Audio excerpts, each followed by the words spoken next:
महाभारत में आपने सिर्फ चक्रव्यूह के बारे में सुना होगा, लेकिन महाभारत के युद्ध में कई प्रकार की व्यूह रचना का उल्लेख मिलता है। युद्ध को लड़ने के लिए पक्ष या विपक्ष अपने हिसाब से व्यूह रचना करता था।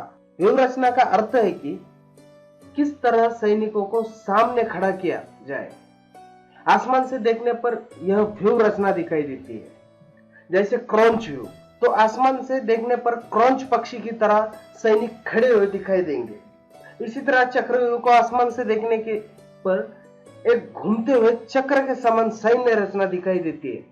इस वीडियो में आओ जानते हैं कुछ खास रचनाओं के बारे में।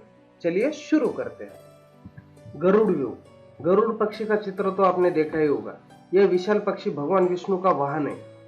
युद्ध में सैनिकों को विपक्षी सेना के सामने इस तरह पंक्तिबद्ध खड़ा किया जाता है कि जिससे आसमान से देखने पर गरुड़ पक्षी जैसी आकृति दिखाई दे। इसे एक गरुड़ व्यू कहते हैं। महाभारत में इस व्यू की रचना भीष्म ने की थी। कौंच व्यू। कौंच पक्षी सारस जाति के पक्षी की एक प्रजाति है। इस व्यू का आकार इसी पक्षी की तरह होता है। महाभारत में इस व्यू की रचना युधिष्ठिर ने की थी। मकर व्यू। प्राचीन काल में मकर नाम का जलचर प्राणी होता है। मकर का सिर तो मगरमच्छ की तरह, लेकिन उसके सिर पर बकरी के सींगों जैसे सींग होते थे। मृग और सांप जैसा शरीर, मछली या मोर जैसी पूंछ और पैंथर जैसे पैर होते थे।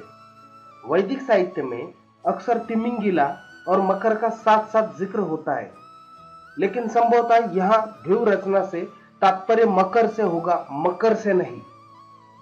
महाभारत में इस व्यूह रचना की रचना कौरवों ने की थी। कछुआ व्यू। इसमें सेना को कछुए की तरह जमाया जाता है। इस व्यू में सैनिकों का मुंह बाहर की तरफ होता है ताकि कोई शत्रु पीछे की तरफ से हमला ना कर सके, या करे भी तो फंस जाए। अर्धचंद्राकार व्यू। अर्धचंद्र का अर्थ तो आप समझते ही हैं। सैन्य रचना जबकि अर्धचंद्र की तरह होती है तो उसे अर्धचंद्राकार व्यू रचना कहते हैं। इस व्यू की रचना अर्जुन ने कौरवों के गरुड़ व्यू के प्रत्युत्तर में की थी। मंडलाकार व्यू। मंडल का अर्थ गोलाकार या चक्राकार होता है। इस व्यू का गठन परिपत्र रूप से होता था। महाभारत में इस व्यू की रचना भीष्म पितामह ने की थी। इसके प्रत्युत्तर में पांडवों ने वज्र व्यू की रचना कर इसे भेद दिया था। चक्रव्यूह। चक्रव्यूह। चक्रव्यूह को आसमान से देखने पर एक घूमते हुए चक्र के समान सैन्य रचना दिखाई देती है। इस चक्रव्यूह को देखने पर इसमें अंदर जाने का रास्ता तो नजर आता है, लेकिन बाहर निकलने का रास्ता नजर नहीं आता। आपने स्पाइरल देखा होगा, बस उसी तरह का यह होता है। महाभारत में इस व्यू की रचना गुरु द्रोण ने की थी, जिसका प्रमुख लक्ष्य था कि अर्जुन की मृत्यु करना, और इस व्यू में अर्जुन की जगह अभिमन्यु फंस गया और उसकी हत्या हो गई। महाभारत चक्र शकट व्यू। महाभारत युद्ध में अभिमन्यु की निर्मम हत्या के बाद अर्जुन ने शपथ ली थी कि जयद्रथ को कल सूर्यास्त के पूर्व मार देगा।